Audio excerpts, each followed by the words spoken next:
Subscribe to Simply Bitcoin.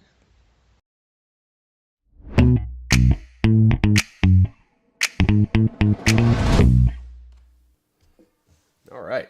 Welcome, everybody. Welcome in. You made it to another episode of the Meme Factory stream test. This is stream test number 133. And this evening, we're joined by a gentleman who needs no introduction. It's the Bitcoin Bambino, the Bitcoin Behemoth, the Bitcoin Bookworm, the Blockchain Bibliophile, the Economics Encyclopedia, the Austrian Archivist, the Bitcoin Bibliomaniac, Guy Swann. Hey, Guy. I don't know which one of those is my favorite. I think the Bitcoin Bibliomaniac. I like that one. It's going to be my new intro to the show. I like that one. I'm Guy Swann, the Bitcoin Bibliomaniac. I'm partial to Austrian Archivist myself. I mean, I'm not going to hate on that one. That one's definitely in the running. He's like third place, maybe. Yeah. All right, so I'm doing good. How are you doing, man? I'm doing all right. I'm done with fiat work for the day. Now I get to enjoy a little time with my Bitcoin buddies. You know. Love it. Isn't this your fiat work? Hey, we're working towards it. I'm trying to get there.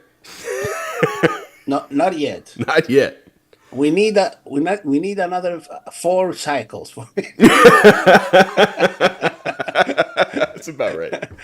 We gotta 4 slow. cycles. You should just call up like Pfizer and get a good sponsor, like Suscorp or Pfizer or Merck.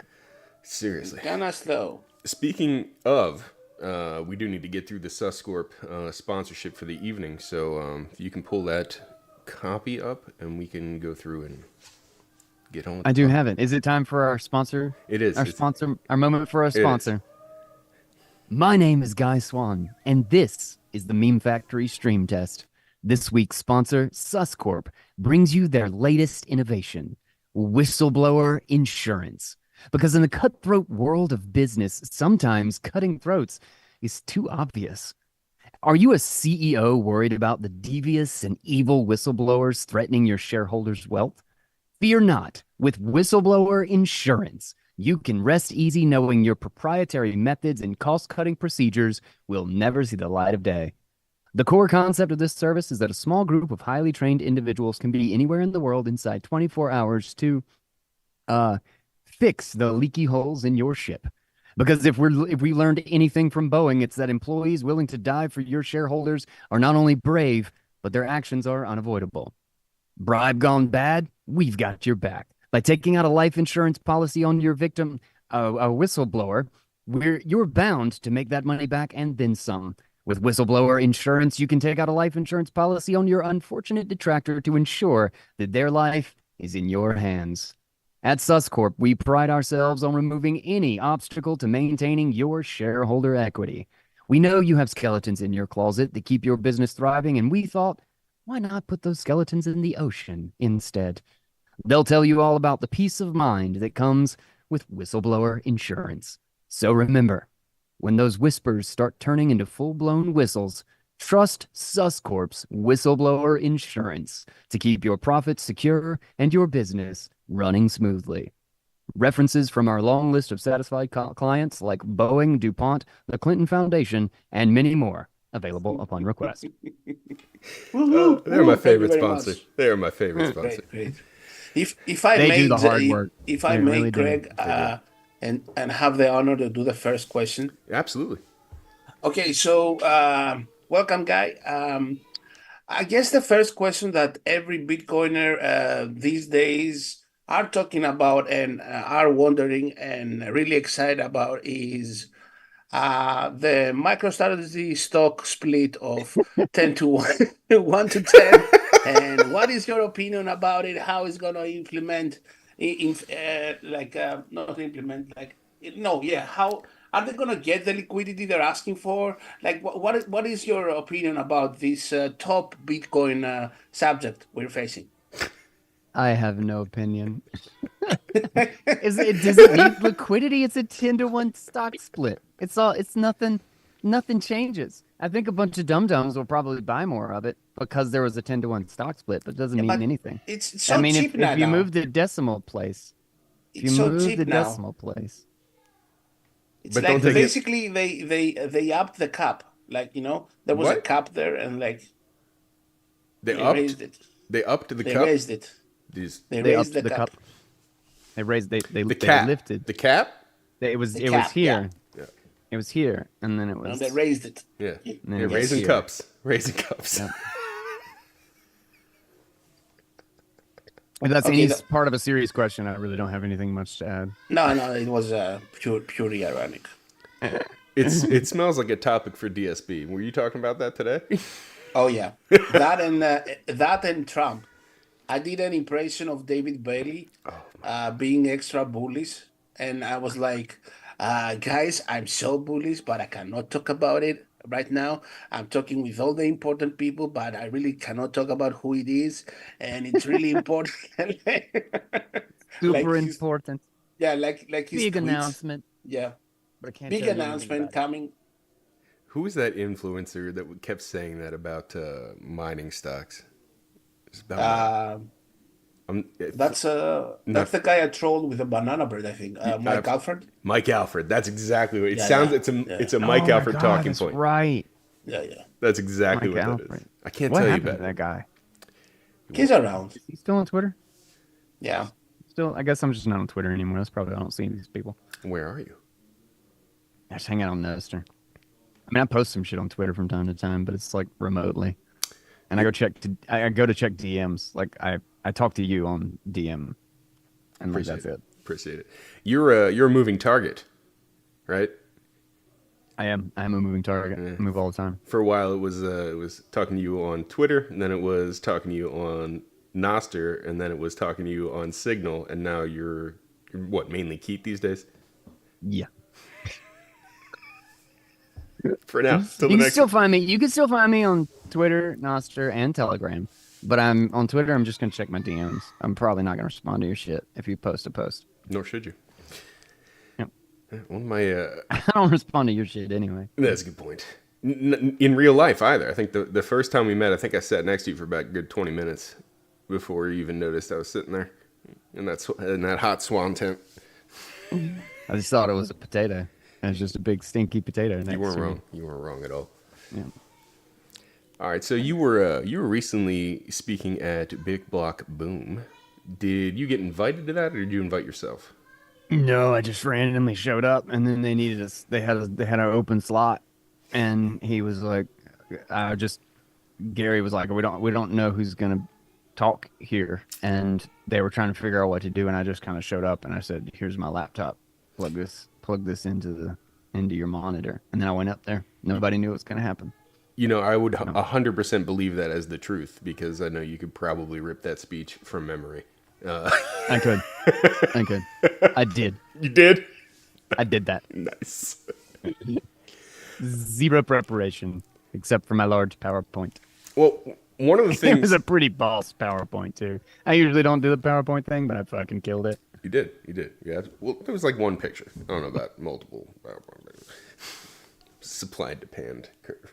But you hit a topic that used to get addressed a lot, and I feel like has kind of gone by the wayside. And I'm hoping I can get you to riff on it again. You talked a little bit about the problem that money solves, like why money exists in a context of human to human interaction. And I was hoping you could give me that again. I want you to do it again. Do the thing. I'm going to do the thing again. So, like, it comes up a lot in conversation. I can't believe how many people, and I guess it's just generic that, most people have a really shallow understanding of most topics. It's the nature of time and the human brain.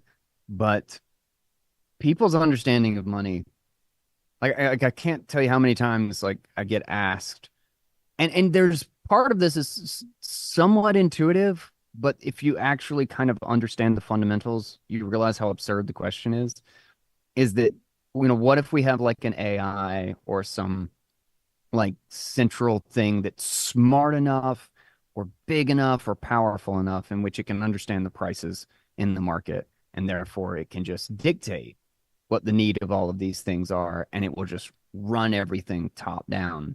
as opposed to having a market. We could essentially uninvent money. Like I had a long conversation with somebody on Nostr actually with the guy who was like, well, we just won't need money anymore. And I was like, okay, well, what were we going to do? And he's just like, we're going to have this huge money system. I mean, we're going to have this huge computer system that just knows the relationship to all of these things. And we're all going to run it. And he just goes through this like giant elaborate thing. And I kept trying to Socialism egg him 2.0. on. Yeah, I just kind of kept egging him on to get him to detail out more of this as to like what problems we need to solve. And he ended up creating this like giant elaborate thing that was going to cost billions of dollars to run and was going to be this insane computer network. And I'm like, dude, money does this for free. Did he get government funding on the spot? Literally the job of money is to do all of this crazy, like, why are you trying to take out the one thing that solves this problem? Does that idea has a blockchain or something? I'm sure it does. I'm sure it does. But the problem that money solves is how to understand the relationship of people's values to things, the weight of someone's desire or need for something against someone else's. Because it's really easy for me as the kind of central weighting mechanism to decide between an apple and an orange. Like right now. Like I just kind of like, I'm kind of feeling an apple right now, or I'm just feeling an orange, or right now, and somebody's going to give me an apple for free, and I'm going to have to pay $1.20 for this orange. Okay. So I know my relationship to both of those things. Therefore, the comparison is easy because the comparison is central to me. But how the hell do we compare my desire for an apple with your desire for an orange? Indeed. How in the, like, what, how many, a million kind of abstract problems does one have to sort out between, I mean, what are we going to sit down and have a debate about who wants one more? Like, well, then it's just entirely going to be about how people interpret what we say, how well we can make our argument. Like, it's going to be completely arbitrary at the end of the day. And so, let's say we wanted to try to figure it out. You could look for something independent, some sort of mechanism by which we could both put some sort of stake or proof into our willing to make a cost or to pay a cost. Is that you could just play like a waiting game.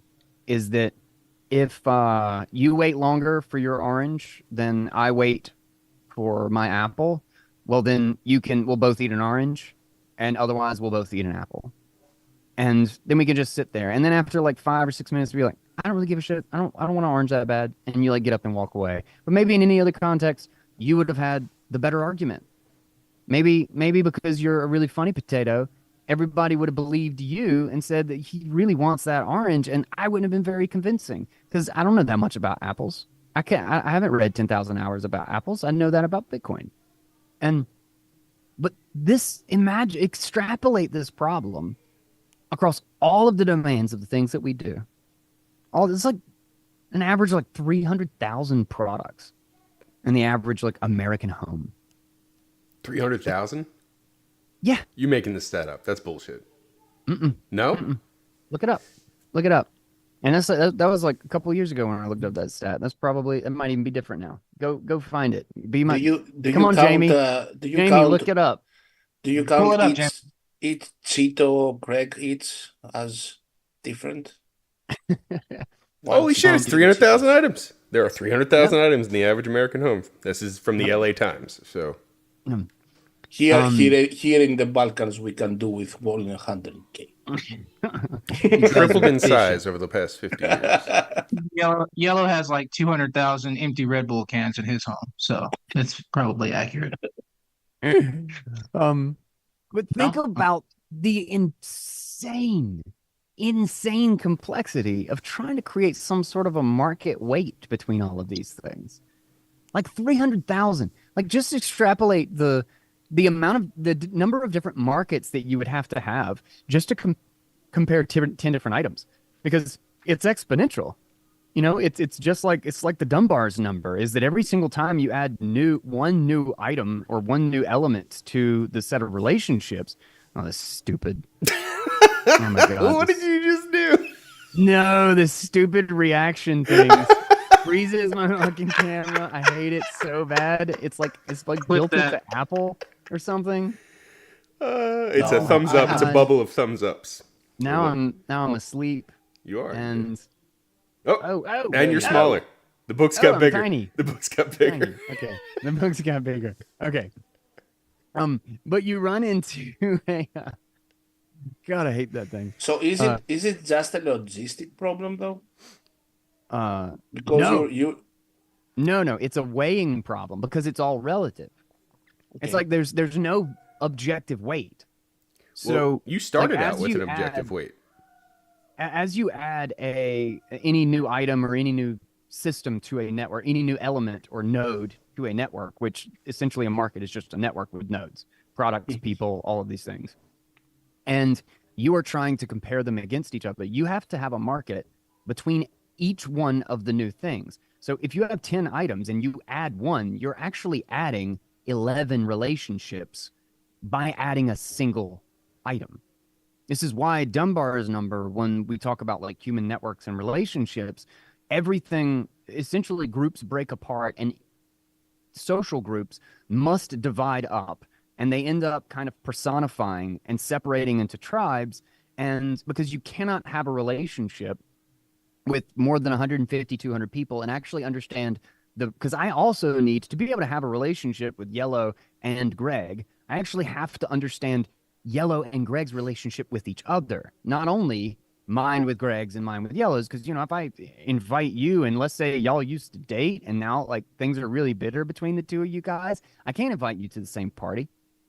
Like No. I have to now hold 1,000 additional relationships in my mind. The Yeah, but market like has to do the same thing with liquidity between items.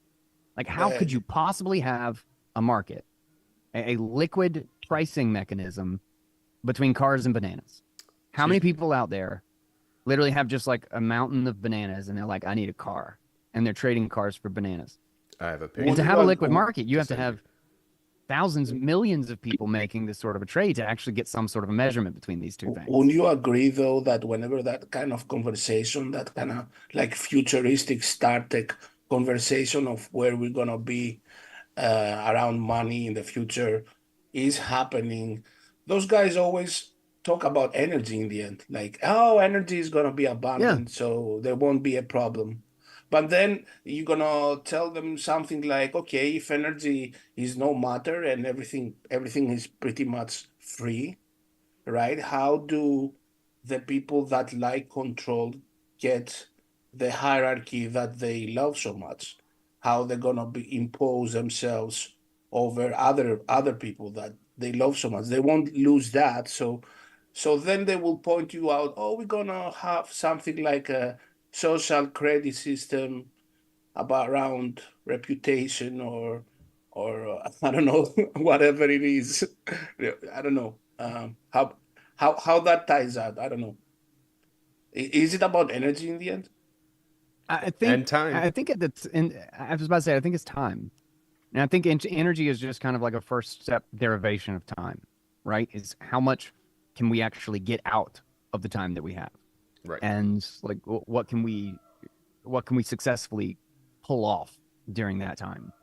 What's each unit of time worth, I guess, is the way to think about it. Um and I don't think there's a future where we just have everything, and like even in a future where energy is like super abundant, it's just more abundant than it is today. But it doesn't mean there's not scarcity. There will still always be scarcity. We'll just operate on a higher, I mean, right now we just don't have scarcity in social interaction in our day-to-day lives because we can easily jump onto Zoom and talk to each other. Like it's technology just changes the plateau of where we bitch and where we are actually satisfied. But there's no point in which we're just like fully satisfied and we don't need anything because time exists and because people are people. So it will all just become relative. Like 300 years ago, the king would shit in a bucket and throw it out the window. Now we have running water and toilets. We all literally everybody in this country poops like better than a king did 300 years ago, but we still complain if it doesn't flush right, or we have to jiggle with the thingy a little bit That's true. because we're just at a new plateau. That's just the normal, and we dislike anything that is sub what we expect, and we want anything that is better than that. So if we just have 1,000x abundant energy, well, then that's just the new normal. And what we desire is just the scarce stuff that we can't get. So like if we invent teleportation is probably going to be really, really expensive, even if energy's super abundant. So we will all desire and we will all work really, really hard to get teleportation.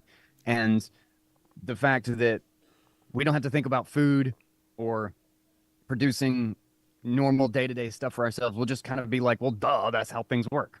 Right. It won't be like, oh, we're all happy.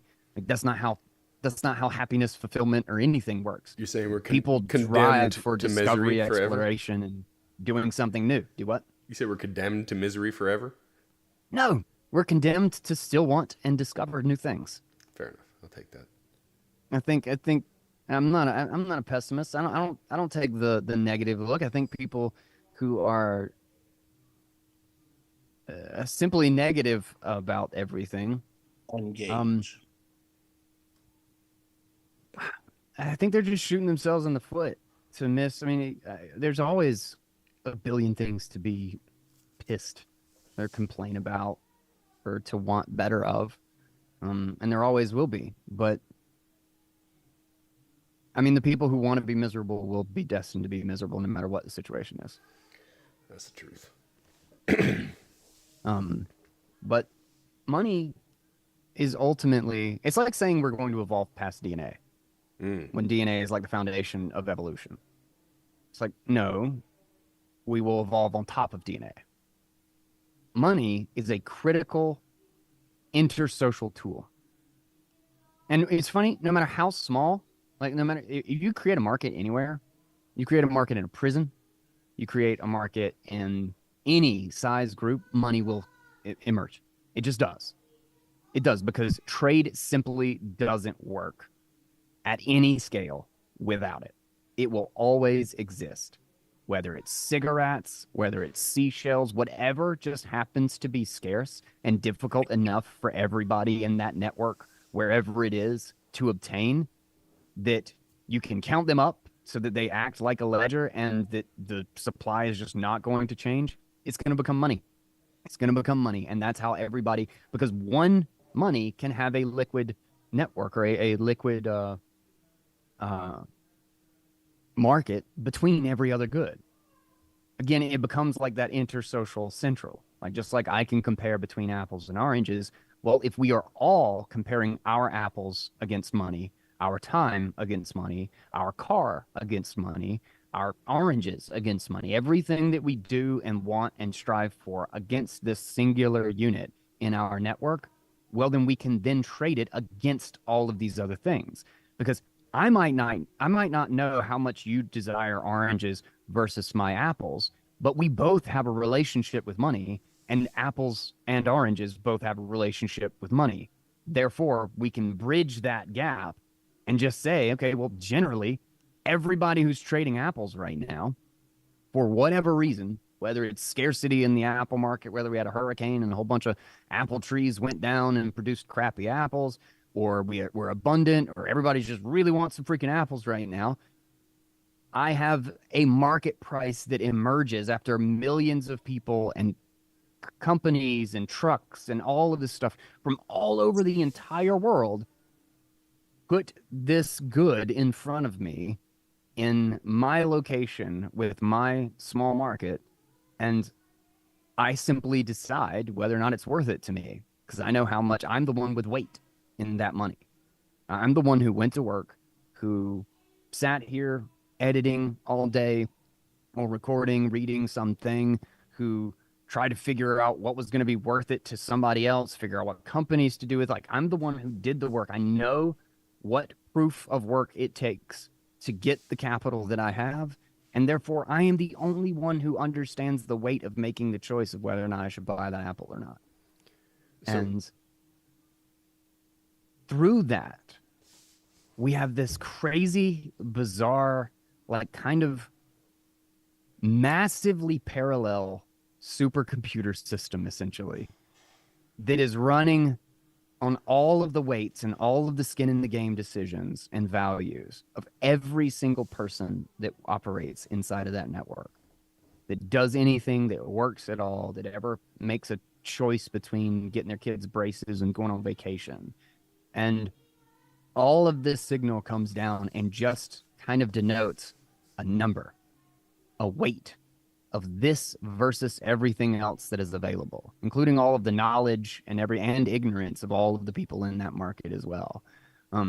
And in doing so, it literally allows me to go to a store and trade for some food, some good. I purchased a couple of things today just to do work and stuff in my yard. And literally probably millions of other people touched each of those items. I bought a shovel. Like, who knows where that wood came from? Who knows where the ore was mined to make the metal? How many different processes, how many different companies touched it? How many thousands of different people? How many people were working in the restaurants that fed the workers that were mining for the ore? Like, the number of people who touch that is essentially infinite, because you can just keep going. You can just keep expanding out. To produce something for me that's $20, I might have every reason in the world to hate all of those people. And yet we actually all work together to achieve something that I needed to solve a simple problem in my backyard. Capitalism. It's a tool of cooperation among the society that cannot socially scale to actually like each other. I like the idea that it's a compute mechanism, right? So you just basically a decentralized 8 billion person computing mechanism that the guy you were talking about earlier with his AI is competing against. Right? That's not the power of Bitcoin, though, right? What? That's not the power of Bitcoin, right? That's the power of capitalism. It's necessarily sound money. Like the idea of fiat money or counterfeit is essentially it's noise pushed into the system. It essentially means that what you described, though, it's not like a byproduct of Bitcoin. It's byproduct of capitalism, already existing system.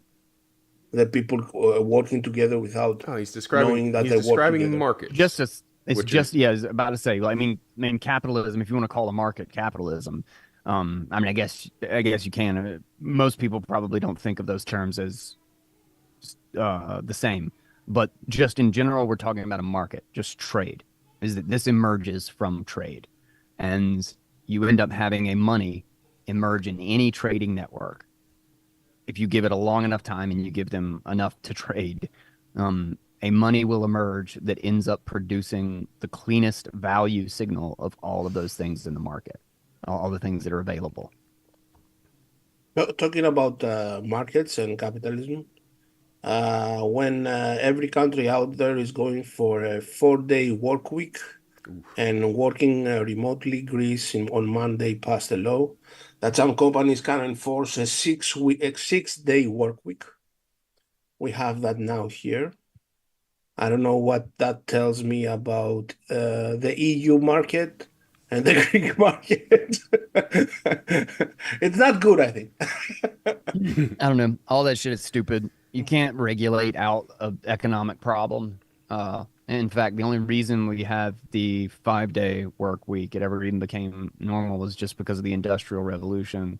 And then they post-regulated. It's like every single time a regulation comes in and claims to fix something and the only time that people literally get enraged about a thing and bitter and claim that they deserve it is literally after the problem is already solved.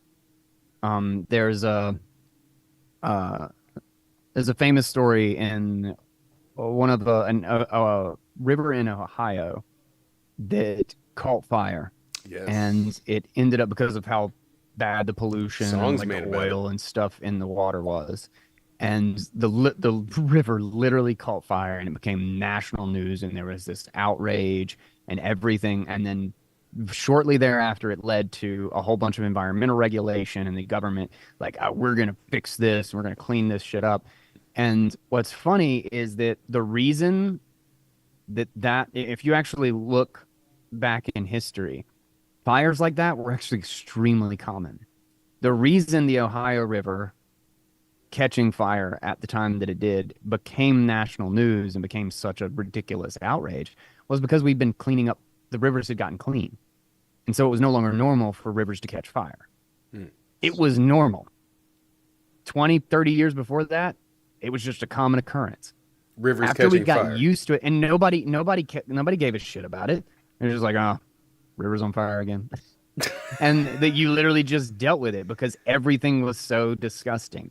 And it wasn't until we started cleaning it up to the point that we expected the river to be roughly clean, like to just be usable, that when the river caught fire, it caused absolute outrage. Same thing with child labor.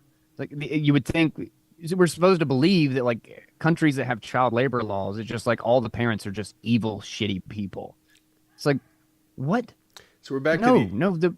we're back to the the idea reason- of a plateau of a new thing that is normal. Exactly. It's normal because those countries are so poor. The people are so poor there that if the kids don't work after they become 6 or 7 years old, the family starves. They have kids so that they can bring in the income. They cannot possibly do it on just the father or mother's income. You have children have to work because they are so poor that literally the children will die. They will starve to death the if they parents, don't work. the parents already are doing like second jobs and third jobs. Yeah. Yeah. True. I mean, just working the whole time and they're making $1 a day. Yeah. And adding a new worker to the family is actually fantastic because you can split it among more people. And the government has this just profound arrogance that you're just going to go over there and you're going to force them to. I mean, they've done this in multiple like South American and even African countries where they go over and they try to implement Western child labor laws. And you know what happens? Is child labor plummets and child prostitution skyrockets. Well, they're working. They're still working. They just get raped for money, but they don't have a choice. They're still going to do something to eat. They just aren't allowed the one job that kids apparently still have a market value for when you disallow them to actually provide for their family is prostitution. Wait, congratulations to you. You're an idiot and you don't understand why any of this stuff is actually happening. And so the only reason we have child labor laws is because we got to a point where we didn't need child labor anymore. Where we were wealthy enough that it just stopped happening. And now they just punish people who like I liked working as a kid. You know, when I was like 9 or 10 years old, I started working with my dad on construction and he could have gotten in trouble for that. Like it was literally because he paid me and I worked. I loved it. I learned a shit ton of stuff doing that. It wasn't evil. It wasn't. He didn't seek to use my labor for some malicious purpose. Yeah, Sure he did. Sure he Oh did. God, Sure I'm he did. traumatized. Oh God. Oh God. Everything Yeah, was I was- wrong. Who doesn't love cheap Lied labor? to. Is there a word? I was about to say that the Western countries are not like new to the whole concept. Like if you ask your grandfather, probably he was working as a child, That's a and, prostitute. and he's They all They do. always use the example of like a kid chimney sweep, and it's like, and he died of lung cancer, and it's like, come up with one other example, like they're always just like come up with the worst possible example and then equate it to all of it. And also at the time, like we didn't know that you were going to die of lung cancer because you were a chimney sweep. And we didn't have Like, enough midgets. It's one of those things that you figure out at some point, like All we these were chimney still, sweep kids are during going all of down that bad. time, we were still giving people mercury, toxic mercury as the drug, the medicine of choice during that same time. So are we gonna punish all of the doctors for being stupid? Yes. They will Yeah. also You wouldn't have giving, known. You wouldn't they will have also known. they will also giving cocaine for fatigue. So that was a plus. Sign me up. I was about to say they did some things right. Some of those things Now were you- great. Now Yellow just drinks like 10 Red Bulls and it's Right. the same effect. Oh, you got a stomach ache? You got diarrhea? Do some Drink meth a little about bit it. of this. Drink a little bit of this mercury. It'll be great. It's heavy. It It'll was settle literally the stomach.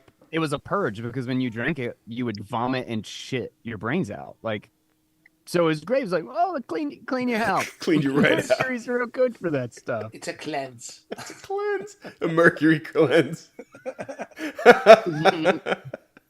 There were Kim funny Kardashian promoting it. times, like whenever you hear that, like the healthiest guys were the ones that drank beer instead of water. Like you could imagine what kind of time it was. Right. Yeah.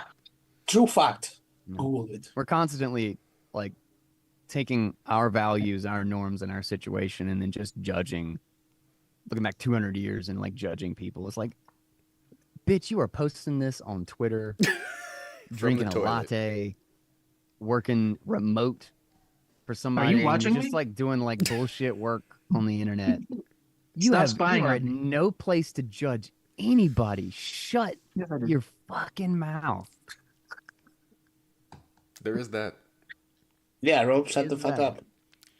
Yeah, man. The hell. No, fuck you, yeah. Is there a word for when a solution is the cause of the new problem?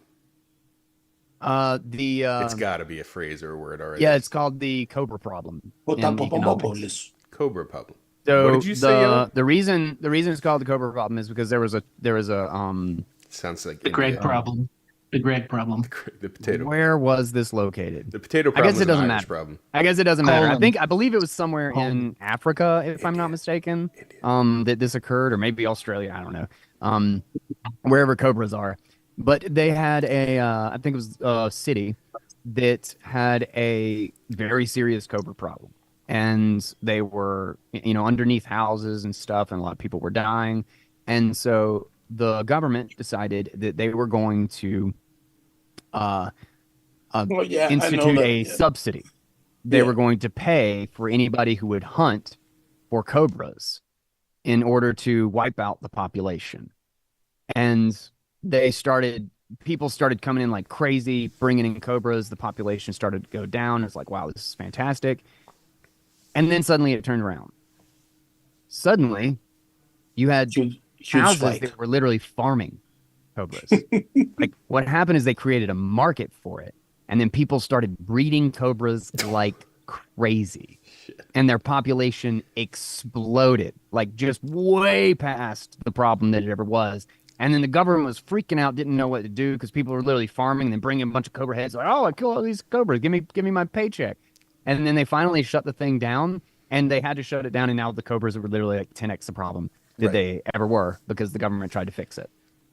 And that is the economic.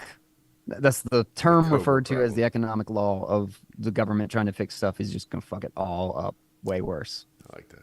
Cobra It's problem. kind of similar with the printing of money the US does when it is for military purposes, where they don't add it with the inflation side. They just like, oh, and we have a part here that we don't actually count for it. It's for bombs and airplanes. It's just for bums. Yeah, it's kind of similar.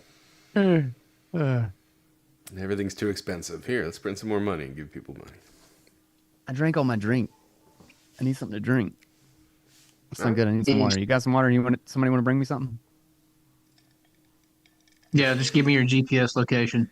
If Becca was here, I'll be thirsty, I I would guess. say milk. Just but- be thirsty. Do you need to go get some water? Do you need a minute to go get some water? No. I'll live. Thank you, though. Fair enough. You injected an idea a little earlier. You said that Fiat injects noise into the computational mechanism that is the market. So is that the main problem with Fiat? It just makes like the accounting system producing bad outputs. I mean, I guess when you kind of frame it that way, it sounds like not that big of a deal, except that this is the signal that allows society to exist. Make it a big deal. Like this is like the mechanism that money performs is the mechanism of enabling a group of millions, billions of people Stop it. To cooperate, allowing them to actually work together to produce positive results for society, and importantly, in a sustainable way. So people talk, politicians talk about sustainability like all day long. Well, one of the things about sound money is that if you make a lot of sandwiches or whatever and produce them into society, and then you earn an amount of money for that, well, that money should only allow you to take that same amount of value out of society. Therefore, the mechanism, the accounting system of society is what forces us, the more and more we take out of society, the more and more expensive it gets because it is becoming more and more scarce. Therefore, that is the critical mechanism to make sure that society is actually net growing and only net growing. That it does not eat itself, that it does not cannibalize itself, and it will not eat itself into destruction. When you print money out of thin air, you're enabling the just mindless consumption of goods without that true price signal at orders of magnitude more than we're actually producing. Like when you're just printing money, like think about it, like the four of us are working and we produce stuff for society. We each produce a car. And then there's a fifth guy who comes in and prints all of the money of society to buy all four of our cars. Well, what happened? All the people who made cars now don't have cars. And the one guy who consumed 4 cars, he has stolen 4 cars from society, has done nothing. He's done nothing for anybody else. We all produce cars for each other. We should have, I built the car that Greg wanted and you built the car that I wanted. We should have been able to trade. We're homies like that. And yeah, we're homies like that. And we should have been able to trade and get the things that we needed. And somebody else, somebody external to us, came in and produced absolutely nothing in exchange and took all of the stuff. They now own all of the things. This is fundamental overconsumption. They've consumed literally everything in society, and it is because the price signal was not able to, because the money was counterfeitable, then it ceased to actually do anything to balance out the economy. You're describing the Cantillon effect. All the cars are going to the top. Essentially. So not only does it introduce noise into the market, not only does it break down efficient trade, so we still don't know if there's money flooding into the economy and new counterfeit money is flowing to me before it flows to you, well, then my relationship, our ability to weigh apples, how much I like apples and how much you like oranges, is completely screwed up. Because I just got $1 million contract from a government subsidized thing. My relationship to money is like, I'm just going to buy up all the oranges. It comes out of free air. Yeah, it comes out. It just comes out. I didn't even do anything. This is great. I know the right politicians. I have the right friends. We're good. My relationship to money has nothing to do with the value that I'm producing. And therefore, I'm just going to buy up the apples and oranges. I don't even like apples and oranges. I just don't really like the idea that you got it, that you could pay for it. And so it completely destroys the signal of the market in that way, and our ability to, the one thing that money actually does is allow us to weigh our differing values against each other. But then it also creates this cancer of an entire group of people who are close to the counterfeit, who just consume and use up everything. So it's also ethically a disaster. On top of just being an economic disaster. It creates this literal counterfeit class that can just suck up all of the value, the things that we need to live, the things that we need to eat, the homes that we need to live in, get ripped from the market. And the entire thing, this is why we have this renter's world now, where these giant corporations just own everything and somehow we rent it from them, but somehow we're the ones actually building and doing all of the work. Like, how does that, that doesn't compute. How did that even happen? It's literally because of the mode, the means by which money goes through the financial system into giant corporation financing, and then the purchasing of companies. Like, think about it, like Google, it bloats the financial system so horribly. Google so does? Horribly. No. This fiat process. Money. Okay. The printing of money, this process bloats the financial system. And it also makes giant corporations, which are not good investments, investments. So you're saying we need to give the economy some mercury. Yes. We need to give the financial system a lot of mercury. And we need to force feed it to them because the whole thing needs to just plummet. Like, it just needs to be shut down. Or think about it. Like something that is giant and already has like 50% of the market has no growth potential. No. It's not going to grow. If you have sound money, if you just have like money that you can't print and it isn't constantly expanding, the price of that stock isn't going to go up. The value It might grow 2%, might grow 3%, but it's not going to grow 20%. It's not going to grow 100%. It literally can't do that without a flood of new money or without it specifically taking market share or market value from something else. Something else has to go down in order for something to go up. That's why it is specifically a relative weight between all of these things. Because if you have $10 per item in the economy and one thing is being sold for $100, it means that 100 other things need to be $9. Otherwise, there's no market for it. Nobody is ever going to, like, you can't just charge $100,000 for something if nobody has that money and then think that you're going to sell it. You'll never sell it for that. You can't sell it for something that doesn't, for an amount of money that doesn't exist.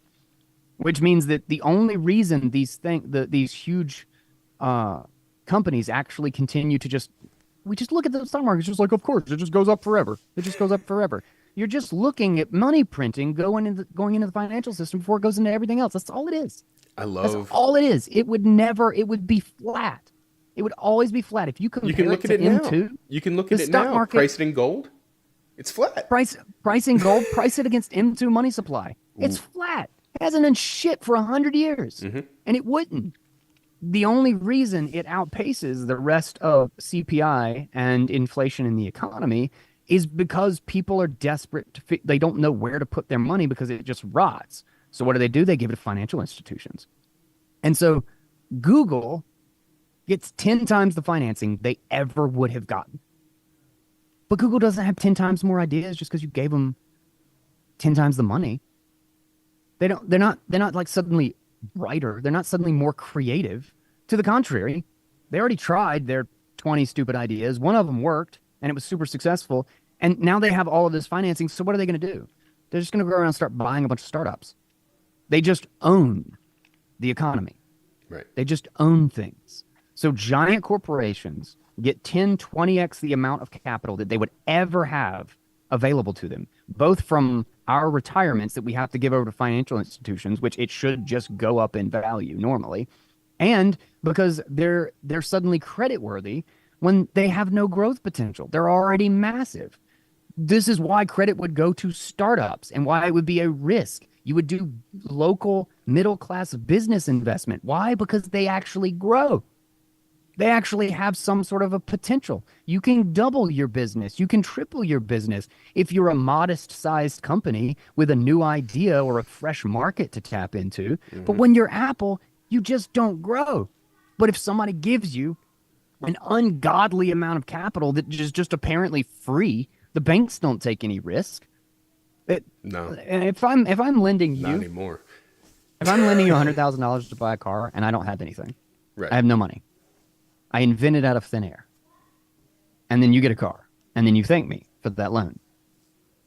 Did I give you something or did you give me something? Well, I got something. And you got something. You got a car. Do you own the car? No. You don't own the car. No. You drive the car. Yeah. But I don't really care because I don't need a car. Well, I got the money. But you bought me a car. I bought you a car. You bought me a car and you pay me interest on that car. For a car I never had. I didn't save the amount for that car. I did nothing. I literally just have the political privilege of inventing that money out of thin air so that you can buy it for me and then pay me a salary. You're making me mad, guy. I have an income now because of you, and you're going to go work for that. If you ever think about why the hell do the banks and giant corporations own everything, and we are all in debt with no savings, with our retirements and a bunch of financial hedge funds that are leveraged 40 to 1. That's why.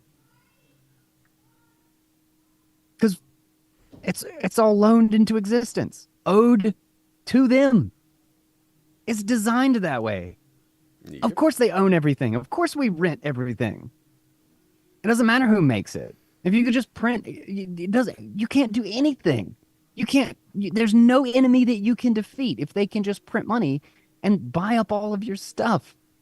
You are working for them. You're literally their slave through an accounting trick instead of with whips.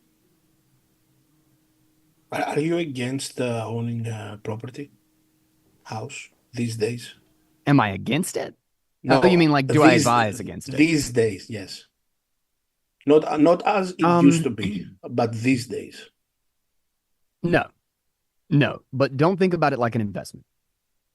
Okay. In a world where Bitcoin exists, do not hold something that rots, that requires maintenance, that you got to replace the AC on, that you got to cut the grass on. You don't want to own property in that context. But if you need a place to live and you have a family and you want a house and a yard, absolutely own it as much as you can. But also leverage it. Go into debt. Get as low interest debt as you possibly can and put as much of the capital as you can. I mean, at least for me, put it into Bitcoin. Put it into something that's a harder asset because the money printer is literally working in your favor. Yeah. It's giving you equity in your house and equity in your Bitcoin for free, for nothing. I've paid off half of my house by paying like $10 on the interest every month or something, or but every month, just because I wanted to round it up. These days that we live in isn't like owning a house the classical American dream that is that another example as you gave with a car for the banks. Yes. Yeah. It's still the same problem. But it's just a question of how are you going to try to take advantage of it or and that's why I also say don't think about it Okay, like so an it's a investment. question of you It's a play question the of game. utility. It's a Play question their of game. utility. Play their game. Okay. Yeah. You gotta Yeah. play their game quick, clever. Okay. Well, the game is being forced on us. Yeah. Do Yeah. you want to be a player? And this is why I don't even like so much of this is like a product of the system. Like I can say that like, oh, big corporations are evil, big banks are evil. But this is literally the system. Like the bank goes out of business if they don't do this. And it didn't The start like that. corporation goes out of business if they don't do this. We're stuck. For now. We're trapped in it unless we literally stop playing the game, unless we exit. And the only way to exit is to exit the money. Yeah. So get on a Bitcoin standard and everything suddenly starts to shift. Suddenly starts to look very differently. And this is how I think the big shift will actually come. It will be in interest rates. Is they will not be able to push interest rates back down to deflated levels As again they used to after be. probably after this cycle. Because think about it, their ability to control the interest rate is based on liquidity of loaning outside of a fiat market. So a good example is I have two modest Bitcoin loans, and they are like 14 and 15% interest rate. I actually think that's far closer to the accurate interest rate. And the more and more people realize what Bitcoin is, and as we reach like a 5, 6, upward to a $10 trillion market, you're looking at an amount of capital and liquidity that enables money to properly price the risk. If the government is selling debt at 3% and Bitcoin is making 20% a year, you will never. You've already killed the bond market, the bull market in bonds. Bitcoin forces it so that they can't hit the lower. Bitcoin forces it is that they simply can't. There's too much liquidity to loan it in a different context, and a Bitcoin-based backed loan will be forced to pay the real interest rate because those people who are in that mindset know that they are trading whether or not they buy Bitcoin or they get a fiat interest rate. So when you say Bitcoin is going to be a signal, it's going to be a reflection of the amount of money that's being created. So if they are printing trillions of dollars every year, everybody's going to be like, well, Bitcoin's going to go up 30%. And in a shorter time frame, there may be risk of it going a little bit further or it going up 100%. Therefore, I'm willing to take a guaranteed 20% under the assumption that there may be volatility in the price, and I can at least know that on my capital I'll get this 20%. But they're not gonna buy shit at 3%. Nobody's gonna do it. The only reason that works is because there's no escape for the size of the US dollar market. I just want Nothing can eat that much liquidity. I want to back force up a second. to basically call the bluff on that price control. Because I got confused. I want to make sure nobody else is confused. When you said this cycle, I was immediately thinking like the rate cycle, but you were talking about this Bitcoin cycle. You think after Yes, this the Bitcoin cycle. I'm talking about the amount of liquidity in the Bitcoin, in the market cap of Bitcoin. Yeah, that I got. So I was talking about this bull part. cycle. Yeah. Wow. It could be this bull cycle. It could be the next one. I kind of think this bull cycle will start. Like they're going to go through another period of trying to push interest rates down, and I think it will start working, but I think it could also aggressively boost the Bitcoin financial markets and the purchasing and leveraging to get Bitcoin. And I think it will start to really, it's going to be kind of the elephant in the room. Yeah. And it's all going to happen. Try to implement their price controls and it won't. And just, it'll stop working slowly but surely. It will work less and less. And it's all going to happen in this summer in Nashville, in Bitcoin Magazine Conference. Where Donald Trump is going to attend and announce it to all the world. No. Yep. That's exactly right. All right, so I've got two audience questions I want to make sure we get to before we close out tonight. First one is from the Cooge, and this was my favorite of the two. It's if you could go back in time, knowing everything you know today, which Bitcoin article would you write and claim as your own? Oh, that's it. That is a good question. Good one. For me, it's shit. Everyone is a. Probably.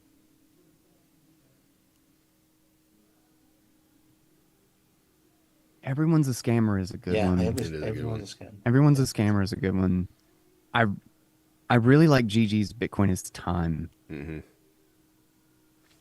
And then there's also Pierre's. What's the title of that one? The one where he talks about the dollar attack, the dollar speculative attack, leverage, the leverage attack. What's that one called? I hadn't read it in ages. I haven't either. It's a good one. That's a good one though. If you all Google that, probably be leveraging dollar, you'll find it. Yes, the dollar leveraging attack. What the hell was that one called? You should know. I'll remember it as soon as we cut this off. I'll remember it. But it would probably be one of those. It's one of those books in the back. It's one of those books in the back. Yeah. One of these fake textbooks. All right. Second one is from Other Barry. This one's a little more serious. It says, how many swans could Guy Swann swan if Guy Swann could swan swans? 17. There you go, Barry. Yeah. All right, and then I'm going to pass the buck to Rope here. We can get back to doing British impressions. No, it's not July the 4th. Are you still there with us, Rope? No, he is not. He's fixing. Yeah, I'm still here. I'm still here. What are we doing? RD questions? Yes, sir. Yes, sir. Alright, g'day. Mr. Guy Swann. If the meme factory did exist, and we all know it doesn't, which one of its members, choosing between only the three on stage, would you like, retweet, mute, and zap? That's four though. Yeah, it's one of us is getting two. Shut up, Yellow. Okay. I would like. I'm kidding you. It's awfully presumptuous. You this is Mary. Yeah. Mary sex kill, right? Yeah. Okay. Basically, we have to take like out. Like doesn't do anything anymore. No, it doesn't. You can't even see who liked it. Yeah. It's terrible. It's the worst. It is. Which is why I would like Greg's post. Oh. And I would have sex with ropes. And I would kill yellows. Best answer to that question to date. Oh, man. So we're getting to the end here. I want to make sure you get a chance to talk about what you're doing. Can you tell us a little bit about what's going on with the Pair Report or anything else you have going on? Oh, God. So many things. I was having a meeting the other day that covered a bunch of things, and we got like 30 minutes through, and I just realized there were like 4 things I hadn't mentioned. I've taken on way too many things. Is part of my problem, but I'm excited about a shit ton of it. So I have like 4 podcasts right now. Bitcoin Audible, AI Unchained, the Pair Report, and I still have Shitcoin Insider. You can call it 3 because I don't publish on Shitcoin Insider, even though we've got an idea for a show that we're going to be doing soon. It'll be like the first one in like a year and a half. So Shitcoin Insider is barely a podcast. It's but alive. It's never dead. It's alive. It's never dead. Yeah, I've been really jazzed about the Pair Report. And there's just tons of things happening in the development groups over there. And I'm also working with a couple people to develop, or at least help, and I'm lending my own developers to some of the work here because I've hired 2 guys that I'm working with to build a Pair app, which is trying to finally solve my file management problems and file sharing problems between devices, because I cannot tell you how much I hate. So I had a problem one day. Every so often I have 2 terabytes on this MacBook, but with the amount of media that I produce, and when I'm recording stuff in like raw footage, something 10 gigabytes, 12 gigabytes in a file or in a folder of some project, right? And I do this for a month. I get 30, 40 projects together, and I'm out of hard drive space. And I need to move this from my MacBook to my Linux machine. And getting files from my MacBook to my Linux machine in the same house has been the biggest pain in my ass for my whole life. I swear there's been 1,000 different tools that just swore it was going to be easy. Mm-hmm. And it Let was me gonna guess work. what you do. Can I guess what you do? You send it to your cell phone kit. I do. That is actually what I do a lot now. I send it to myself over key. But when I'm trying to move like, a terabyte worth of stuff to clear off a bunch of archive projects and stuff, is I literally grab it's sitting around here somewhere, my hub for a hard drive. I chunk a hard drive. Oh, it's right on that shelf plug it in my behind you. computer, and it's right there. I just dump it all onto a hard drive, and then I physically walk it down and plug it into the Linux machine, and then dump it off the hard drive into the Linux machine. That hurts. Like, I have to do it twice because of Sean. Don't even pretend. Don't even pretend. You just get the hell out of here. You leave right now. Out of here. Yeah, what's up, man? Oh shit! What's up, Sean? Get out of here. But yeah, Okay. I am been working on this project for a while to solve this problem for myself and make it so it is automatic and easy to do. I hope it solves the same problem for a whole lot of other people. And I've got some really fun ideas on how to integrate with Noster and Lightning and make this a much broader tool for a lot of different purposes. We're just kind of starting small with like really, really small local, like kind of private networks. But the beautiful thing about it is that Pair is basically BitTorrent, except agnostic to any of the code or service or anything that you're running on it, which means that it will work just as easily for a public network as well. And so we're kind of building in or working on permissions and moderation tools to have public groups and like file networks and this sort of thing. And I think it's I'm fucking jazzed about it. I'm really excited about it. Hopefully in the next Solving your own couple of problems. couple of weeks or so, we'll have an alpha and we'll have something to share. We'll probably ask for donations because I've blown a ass ton of money Awesome. on it just to bring it to life. So we've been doing that, and we'll be covering that on the Pair Report. Also, I am, just because my back end is starting to look really, really stupid, I'm turning the show into the Guy Swann network, and everything's coming to everybody listens to the same stuff anyway. So it's all going to be in the same feed, and it will just be separate sub shows, kind of like Preston Pish does. And that will make my life a lot prettier on the back end and solve me a lot of headache there. And then there's Your back end always looks good. the Man. back end. Yeah. Thank You got a great Sean. looking back end. All right, we're friends again. Why are you looking at Again, his when back were we end? not friends? when you showed up 5 late. minutes ago. Oh snap! Oh right. This was like Brutal. the one show I did not want to miss. He has changed. He has He's changed. too big What? for us now. Guy, can I tell you something? I haven't learned about Bitcoin. That's wrong. I've learned more about Bitcoin from you than anyone else. So I just Fuck yeah, want you did. I just I did want as you to well. know that. I want you Hell to know yeah. Thank you, Mr. Sean. I appreciate that a lot. That makes me feel good. that Bitcoin Audible was one of my staples when I was going down that rabbit hole. Hell yeah. I mean, still is a staple, but it's not, Man, you get to a point and you have to branch out.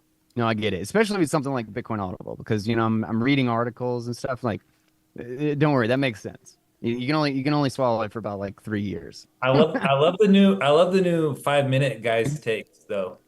The two sats things? Yes. Yeah, That was two the sats. other thing. I've been trying to do a lot of video production and I've been using that podcast or Bitcoin Audible as kind of like a kickoff to really narrow down and think about these ideas and try to get them as succinct as possible.